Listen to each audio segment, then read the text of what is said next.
मंडळी, कशा आहेत तुम्ही? बरेच ना. आजच्या न्यू ब्लॉग मध्ये तुमचं स्वागत करतो. तर आजचा ब्लॉग आपण मस्तपैकी चालू करतोय. आपलं नवीन काहीतरी आज आपण स्पेशल नवीन असं काहीतरी दाखवण्याचा प्रयत्न करतो. तर आज आपण दाखवणार आहे कांद्याची पात आणि आपण आलेलो आहे आपल्या बहिणीकडं आणि मस्तपैकी बनवणार आहे कांद्याची पात. ती तर आपण कांद्याची पात दाखवणार आहे की मुंबईमध्ये कांद्याची पात कशी बनवली जाते आणि कांदा कसा असतो, काय असतं, तर तुम्ही लास्टपर्यंत मध्ये बघा. बघू शकता मित्रांनो कशी कांद्याची पात आहे. कधी आज आणले ना? मागाशी मार्केटमधून आणले. कांदा किती बारका बारका येतं बघा. असं कांदा असतात मुंबईला विकायला. किती रुपयाला एक जोडी? 10 रुपयाला एक जोडी आहे. तर 2 जोड्या आणल्या आहेत मस्तपैकी. आणि आता काजल साफ करायला लागलेलं आहे. ते साफ करून आपण मस्तपैकी कांद्याची पात आपण असं बनवणार आहे आज. एकदम भारी असं. मित्रांनो आता पातीचं चाललं. पात मस्तपैकी चिरून घ्यायला लागलो आपण. आता तिला परत धुवायची ना. आता हे चिरून घेतो आपण मस्तपैकी. हे निवडून झाले तिला मस्तपैकी. आणि आता आपण साफ करतो. एवढा कचरा निघाला बघा. आणि आता आपण मस्तपैकी चिरून घ्यायला लागले काजल. तर झालेलं आहे मित्रांनो आता आपली पात चिरून मस्तपैकी एकदम भारी. संपला आता आपली पात.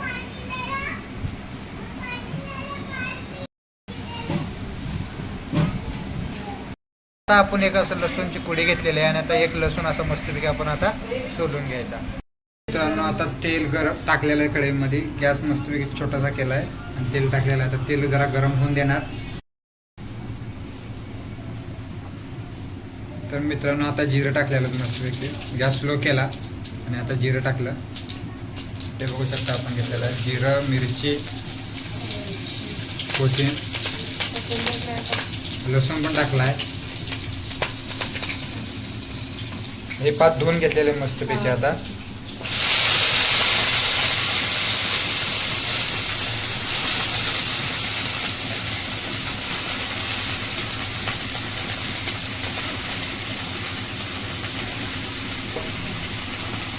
बघू शकता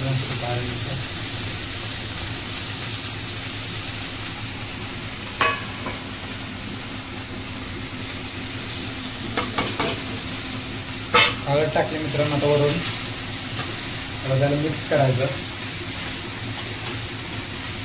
लसूण, जिरं, मिरची हे असं एकत्र आलं पाहिजे सगळं. तेव्हाच ते सगळं ओके लागतं. चवीप्रमाणे सगळं टाकायला लागतं. काहींची पद्धत अलग असते, आपली पद्धत अलग आहे मित्रांनो. आता ही चण्याची डाळ भिजवून घेतलेली, थोडी भिजवलेली होती. ती आता चण्याची डाळ टाकली बघा परतून. तुम्ही कुठलीही डाळ टाकू शकता. तुम्ही कुठल्या डाळ टाकते त्याच्यात? मटकी बी टाकतात, मुगाची, असं म्हणजे सगळं टाकू शकतात. काय टाकायचे टाकू शकता तुम्ही, म्हणजे तुम्हाला जसं जमल तसं टाकू शकता. तर आता आपलं झालेलं आहे वक्तीमध्ये. आता हलवायला लागलेलं आहे. लगेच पाणी सुट्टे बघा. पात्याला पाणी सुटायला लागलं बघा. कारण कांदा आहे ना, तेल कमीच होतं तरी बघा पाणी सुटायला लागलं. आता शिजून द्यायची. थोडीशी झाकून ठेवायला लागतं. आता थोड्या वेळात झाकून द्यायचं याला मस्तपैकी. आता थोड्या वेळ झाकायला. आता मित्रांनो आपण आता उघडायचं मस्तपैकी. मस्तपैकी आता पाणी सुटलंय त्याला. आणि त्याच्यामध्ये आता कूट टाकायचा. कुटानं शिजतं का? हां, कूट शिजायला लागतो त्यामुळे आता कूट टाकायचं. कुटानं भारी लागतं म्हणून कूट टाकायला लागतो आपल्याला. शेंगदाण्याचा कूट आहे.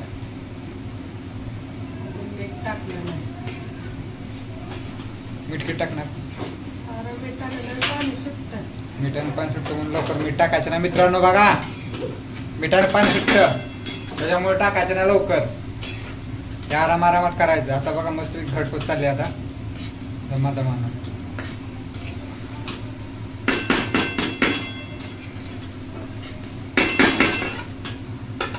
अजून आपण ठेवायचं त्याला. आता बघा मीठ टाकायचं थोडंसं चाललंय. थोड्या वेळ आता अजून शिजवले का झालं मग कार्यक्रम. आता मीठ टाकायचं, चवीनुसार मीठ टाकायचं मित्रांनो. बघा जसं तुम्हाला लागेल तसं मीठ टाकायचं. आता आम्हाला लागते तसं आम्ही मीठ टाकले मस्तपैकी. आता झालेलं आहे. तर हे पण मिक्स करायचं मीठ आता वगैरे सगळं. मीठ आम्ही लास्टला टाकले कारण मिठानं पाणी सुटतं पहिलंच, त्याच्यामुळे आम्ही जरा लास्ट टाकलं. आणि पातळ भाजी चांगली लागत नाही, पात असते. कारण जेवढं सुकं असतं तेवढं भारी लागतं. त्याच्यामुळं. तर आता सुकीच आहे बघा ही मस्त. आणि आता डबल झाकून ठेवायचं बघा. ठेवली बघा. आपल्याकडे आज चपात्या आणि चपात्याचा बेत मस्तपैकी चपात्या आता काय करायला लागला.